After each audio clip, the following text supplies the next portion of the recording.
All right, welcome everyone to this explainer. Today we are turning our focus over to West Africa, to a nation whose actual geographical size completely belies the immense heavy weight of its past. We are looking at the Republic of Togo. Our source material makes this brilliant point right off the bat. In Togo, history literally counts double. It is a country absolutely defined by an incredible resilience and this really fascinating, enduring dualism. Let's get into it. So let's kick things off with a number. 38. I mean, just let that sink in for a second. 38. For 38 years, one single dictator, Gnassingbé, maintained authoritarian rule over Togo. Think about that.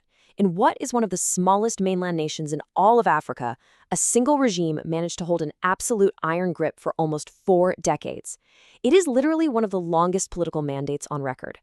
But this actually leads us to a pretty profound question, and it's the one we're going to be unpacking together. How on earth did Togo, with its incredibly diverse population, manage to forge a singular, resilient identity? I mean, this is a nation that has been constantly pulled in a million different directions. It survived 3 different colonial powers, plus decades of really intense internal and external political tugs of war. Part 1. Roots and Early Settlers. Okay, so to truly grasp this history, we have to wind the clock way, way back, long before any European borders were arbitrarily drawn on a map, because the demographic landscape of Togo is grounded in these very specific, incredibly human stories of survival. Take the Mina people, for example. Back in the 13th century, there was this massive exodus, and it was actually driven by women. These Mina women fled south specifically to escape the heavy tribute demands of a ruler named Chief Masaho. Well, specifically, his demands for young women to fill his harem. They journeyed in 3 distinct waves until they finally hit the mouth of the Mono River, and they said, all right, this is it, and they settled there. And that story? It brilliantly illustrates the foundational north-south duality that completely shapes Togo's cultural and political life even today. Down in southern Togo, you have the Iwe and Akan speakers, like the Mina and the Onlo, and their histories are deeply tied to coastal migration and trade. But then, look at northern and central Togo. Up there, you have Kabye and Gurma speakers, like the Tem and the Kotakoli, whose lives and traditions are historically anchored to plateau agriculture. So you've got 2 very distinct regions with 2 completely distinct ways of life. Part 2. The colonial carving. So you have that historic, established landscape, right? Well, it was abruptly and violently fractured by the arrival of European powers. The geopolitical reality of Togo was just flipped completely upside down over this dizzying 80-year period. In 1884, the Germans arrive. They declare a protectorate, and they often used pretty harsh military expeditions to enforce their role. Then, boom, World War I erupts, and by 1914, British and French forces invade, shutting down German control. Fast forward to 1960, and Togo finally achieves independence. But just imagine the utter chaos of being tossed between 3 entirely different colonial administrative systems in less than a century. Talk about whiplash. Now, here is where things get really interesting. The contrasting priorities of these colonial powers left a physical legacy that is still felt on the ground today. The German administration, for their part, actually built up a railway network, aiming to improve access to the agricultural hinterland. But when the French took over, they completely neglected the rails. Instead, they built roads. But here's the catch. They primarily built roads that serviced their own colonial cocoa and rubber plantations. So this created an incredibly uneven infrastructure map that still actively frustrates local Togolese farmers who are just trying to move their goods to market today. Part 3. Independence and upheaval. Which brings us to that monumental year, 1960. The euphoria of independence was absolutely massive. But tragically, it was shattered almost immediately. Let's walk through this rapid escalation because it's crucial. In 1960, Sylvanus Olympio becomes the first democratically elected president, riding this huge wave of national pride. But just 3 short years later, in 1963, he is murdered in what was sub-Saharan Africa's very first violent coup.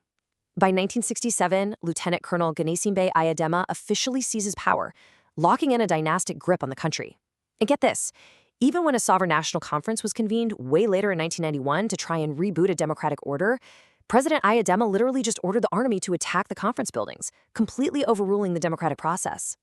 So if you're wondering how political scientists actually classify this exact kind of setup today, it's called a competitive authoritarian regime. It perfectly explains the dynamic we're seeing.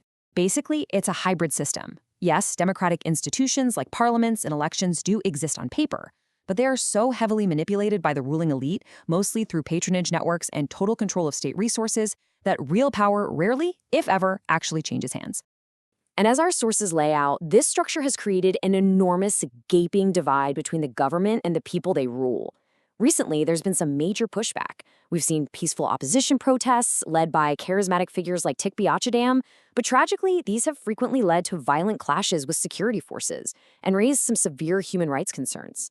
I mean, the civil unrest got so intense that an extraordinary ECOWAS summit had to be held in Lomé in 2017 to address it. And by 2018, the major opposition parties were so frustrated they completely boycotted the legislative elections. Part 4. The economic engine. All right, let's shift gears for a minute.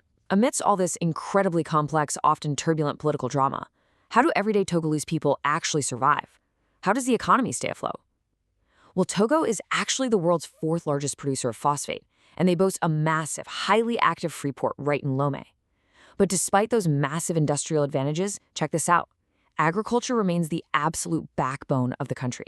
It makes up a massive 40% of the entire GDP and employs roughly 60% of the entire workforce. The economy is quite literally deeply tied to the earth. And the potential here is just staggering. Our sources identify several key strategic crops. We're talking cacao, cotton, corn, cassava, groundnut, soybeans, and cashew. Now, right now, farming is largely just subsistence-oriented. It's about surviving. But if Togo can overcome the hurdles of low crop yields and high input costs, building up agro-processing around these specific crops is widely viewed as the absolute golden ticket to unlocking Togo's future economic independence. Part 5. Culture, Heritage, and Life. Of course, it's not all just economics and politics. There is a vibrant, undeniable cultural heartbeat in Togo that just persists through absolutely everything. There is this beautiful rhythmic montage of culture pulsing across the entire country. These traditional festivals aren't just parties. They are essential for living together in harmony. Up north, the Kabye people celebrate the Avala, which is deeply tied to millet cultivation and male initiation rites. The Tem people celebrate the Gbaba to honor the harvest. Down south, the Ewe hold the Fire Festival, intimately connected to the agricultural year and communing with spirits. It's this rich, vital tapestry of remembrance and community. And what we are really witnessing here is an enduring dualism. Indigenous, animist beliefs, rituals, and practices like juju, they aren't fading away. Actually, they seamlessly co-evolve right alongside the modern nation-state, Christianity, and Islam. It's not an either-or situation. These beliefs are integrated into everyday life because they offer profound spiritual resilience.